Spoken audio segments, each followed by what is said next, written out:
Well, thanks for joining us today. I'm visiting with Chris Winslow. Chris is with the Sea Grant program here in Ohio. We are at Ohio State Stone Lab on Gibraltar Island. Beautiful view of the lake behind us and some of the university property. Chris, we want to talk about water quality, but more so the H2 Ohio program. And obviously the two tied very closely together, and the Governor DeWine allocating money to encourage his practices on farms to improve the quality of the water in Lake Erie, and a lot of different things out there. We've gone through sort of the first phase of the program. We're now entering sort of H2 Ohio 2.0, as some are calling it, a chance for farmers to re-enroll or for new farmers to get involved after they've had a chance to observe it.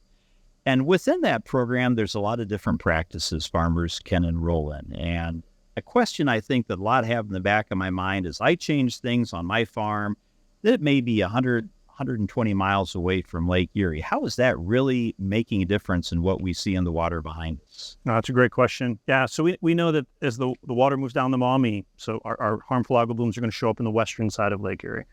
And most of the nutrients coming in to drive that are coming from the Maumee River. But as we look up in that watershed, that's where those nutrients are coming from. So it's what we call a far field source of those nutrients. So it's not the stuff happening right on the shoreline, it's happening up in the watershed. And we know that up in that Maumee watershed, there's a lot of great ag land, great producers doing what they're doing. And so we definitely need to concentrate up in the upper watersheds is where that source is coming from. So a number of practices farmers can implement on their farms, all with that end goal of improving water quality. But also we talk about sustainability, not only environmental sustainability, but the economic sustainability of the farm. It has to make sense for them to do, not only in terms of what fits their operation, but also financially. But we also have to factor in the bigger picture sustainability of what services all Ohioans and the residents and this lake. And so as we look at those practices, the farmers have had a chance over the last couple of years to observe what their neighbors have done that have enrolled in the program, or if they've enrolled, some of the things maybe that have worked and that haven't worked. And the program's evolved too, to try and maybe shape and better serve the needs of the farmers. As we look at some of those practices, though, we've also seen in that short amount of time, we have seen some changes in the water that's coming into the lake. Can you speak to that maybe briefly? There was a goal that was set early on, and now where we're at with what we see in the river water coming in. Yeah, and this is a question we get quite a bit. You know, we want a 40% reduction of the nutrients coming in relative to what came in 2008. Amazing program, the H2 Ohio program. The practices that are being incentivized and that we're asking the producers to do are the right ones, right? As you mentioned, right rate, right time, right source, right place. What I would say is little too early to tell yet. As we know, when you move a program of that size out, to get the money from the agencies to the farmers takes a little while. And then you also know some of the practices that are being paid for. You don't get an instant bang for the buck when you put that on your field. You know, things like cover crops takes a little while, those sorts of things. So when you look at the data that we have now coming from Heidelberg, so the National Center for Water Quality Research, you could look at it and see like we're seeing a downward trend in the dissolved reactive phosphorus coming in. Mm-hmm. But the way we look at it, because every year changes based on rain and variability, statistically we're not seeing what we would say is for sure. But I would argue that the blooms are definitely not getting worse. And so we're in a place where I think we've got the right practices, we've got the right program. Just it's going to need a little time. Under that program, H2 Ohio, also wetlands are being deployed. Right. So not a farmer practice necessarily, but to help trap some of those nutrients, to design and construct a wetland doesn't happen overnight. And then the plants and the organisms that will live in that wetland to help draw those nutrients down, again, those don't show up every night. So to answer your question, you know, right now, I wouldn't say we're seeing a statistical drop down in that phosphorus, but it is in a lot of researchers' minds, it is trending in the right direction. Well, as science goes, science is about asking questions. And the more questions you ask, hopefully the more you learn and new questions come about. And as time has gone on, I think the research has revealed some things, gotten better, and caused us to ask more questions, both on the agricultural production side, but also on what we're seeing as we're testing the water, as we're testing different aspects of what's providing that. And I think one of the terms that I've heard you throw out in the past, this concept of old phosphorus. We know phosphorus is one of the big drivers and really what the program is targeted at. We've also had conversations about nitrogen, and that obviously has an impact on the toxicity level that's out there. But when it comes to the volume of the blooms and the phosphorus that's out there, we're talking about ways to reduce phosphorus, but that idea of old phosphorus, speak to that just for a minute. Yeah, we've just learned a lot, as you've been mentioning, over the last decade about how phosphorus moves, where the phosphorus maybe higher concentrations are located versus maybe perhaps lower concentrations. And in that process, what we've realized is that some of that phosphorus that comes out in a given year is coming from the phosphorus that was applied either in the fall before that planting season or the spring before that planting season. But the more and more research we're seeing, there is a decent percent, and we don't have our full data in on this, but I've been seeing numbers anywhere from 30 to maybe upwards of 50% of that phosphorus leaving a field is coming from phosphorus that was applied not in that cropping season. And so it's another thing to come back to the H2 Ohio program. Absolutely great program. Love what it's been doing. Appreciate what the governor's done in that space and the agencies. But it'd be nice to see how we can maybe think about that program addressing that old phosphorus, right? Your rate, your timing, your placement, subsurface placement of that nutrients doesn't really address that old phosphorus coming off the field. And I can tell you, you're hearing these conversations happen within the agencies and within the academics. But it is a piece that I don't think we fully recognized how important or significant that phosphorus loss would be. We have obviously the soil testing, one of the key components in developing the voluntary nutrient management plan, the sort of the gateway to get into the H2 Ohio program and the important decisions that are made with that.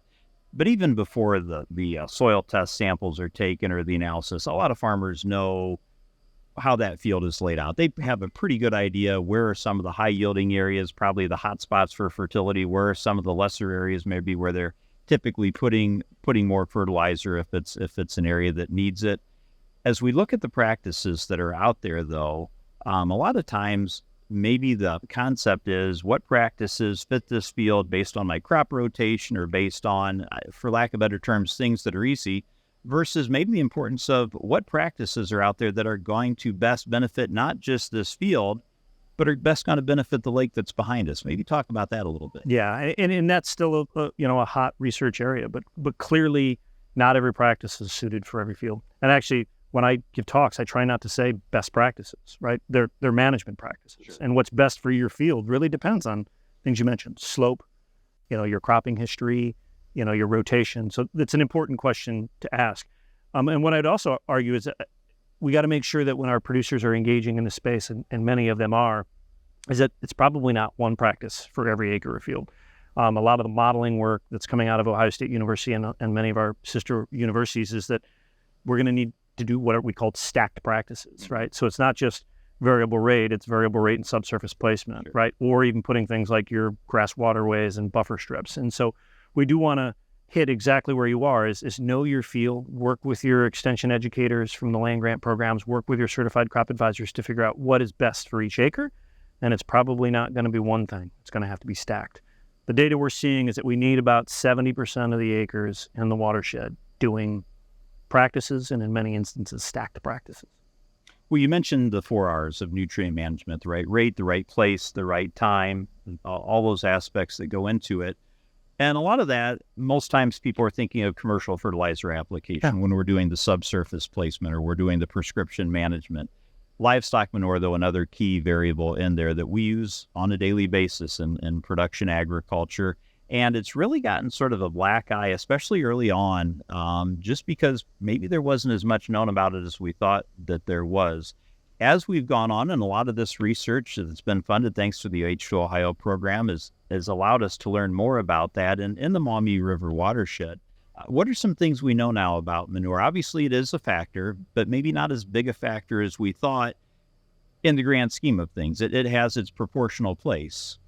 Yeah, and I guess what we would say about manure and manure application is the key is manure isn't an inherently bad product, right? And I like to use that word product because it is a resource. I mean, the truth of the matter is that we know what the tri-state fertilizer recommendations are. We know what our crop needs, and so as long as you're applying, again, whether commercial or manure, at rates that crop needs, then it's a good source of a fertilizer. And so for what we would say, talking with the academic communities and our state agencies and even our federal agencies, is that there are some benefits to manure. I mean, it's got micronutrients that we want. It's got some organics. So it's got a lot of other things than perhaps just a commercial application.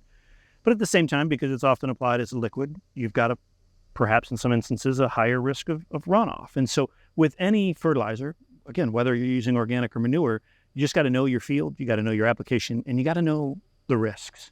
And so, yes, manure is part of the nutrients leaving our fields. Part of those nutrients are getting into the Maumee River and ultimately into the lake. You use the word proportional. We'd say that about 20% of the acres in the Maumee Basin get manure application. And when we track that source of manure down the river, it's a pretty equivalent number. So the amount of phosphorus we're seeing at that edge of field matches what is being applied up in the watershed. But again, you could argue that there are some more risks associated with that nutrient source. So we're not saying that manure is not on the radar, but we can't also place all the blame on manure. It's just a place that we need to do more research. We need to invest resources to apply and to distribute and to move that resource. But it comes back to what you said earlier. Why put a commercially bought fertilizer on a part of your field that doesn't need that nutrient? The same thing for manure. Don't put that manure down in a place that doesn't need it. So moving that product, that manure, farther from where it's produced is often the issue, right? Those fields around that area probably have had enough applied and don't need it anymore, so let's move it. But many people that don't maybe fully understand the nutrient picture don't realize that moving it further away is cost prohibitive in many instances. And so just some options out there, some maybe approaches to help figure out how we handle and haul manure.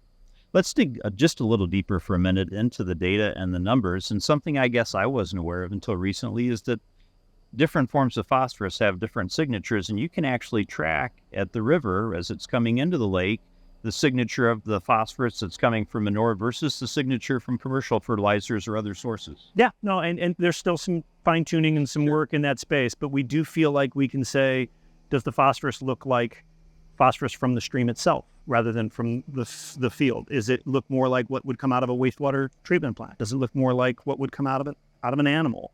And so there are some ability to tease those apart, not an exact science. It's not something we can deploy in every sub-watershed to figure out, all right, on X stream versus Y stream, here's the proportion. It's an expensive and a very difficult procedure to do, but it does provide us some valuable information if we take those samples at certain places. So new research, it's showing some promise. We do need do some changes in the methodology and look at it more, but it's an informative piece of information for sure. And I would actually, based on that question, the rivers themselves, I would say for the last 5 or 6 years, we've been really starting to think of the rivers not as just pipes that take phosphorus off the farm field and dump it into the lake. There are interactions that are happening in that river. And there's a lot of research happening now, a lot at Ohio State University, at Dr. Jim Hood, that is looking at under what conditions is the river contributing to that phosphorus that came off the farm field. Or we're also seeing sometimes those rivers draw down the nutrients that came off the farm field and were in the rivers. So when are those rivers what we call sources of additional phosphorus? Or when are those rivers phosphorus sinks that draw down the stuff that's come off of the landscape? We're learning a lot about that. We don't fully know the picture yet, so still a need for some research. A lot of good research going on, obviously a lot thanks to the H2 Ohio program and funding that's coming down to learn more. Now it's time for farmers to do their part also with these resources and do the best they can. And so we encourage everyone, if you're currently enrolled in H2 Ohio, to go ahead and re-enroll and continue to tweak that program and get the best management practices on your farm that are going to make the most sense for the operation, overall being sustainable with water quality in mind. And for those not enrolled, take a good look at it. Now, you've had an opportunity over the last couple of years to observe your neighbors doing it. We've learned a lot more, and hopefully there's an opportunity to really find those programs, management practices that a farmer can utilize to fit their program, to fit their farming operation, and meet the overall goals. Chris, we want to thank you for your time. Again, my guest today is Chris Winslow with Stone Labs and the Sea Grant program here in Ohio. I'm Dusty Sonnenberg. Thanks for joining us.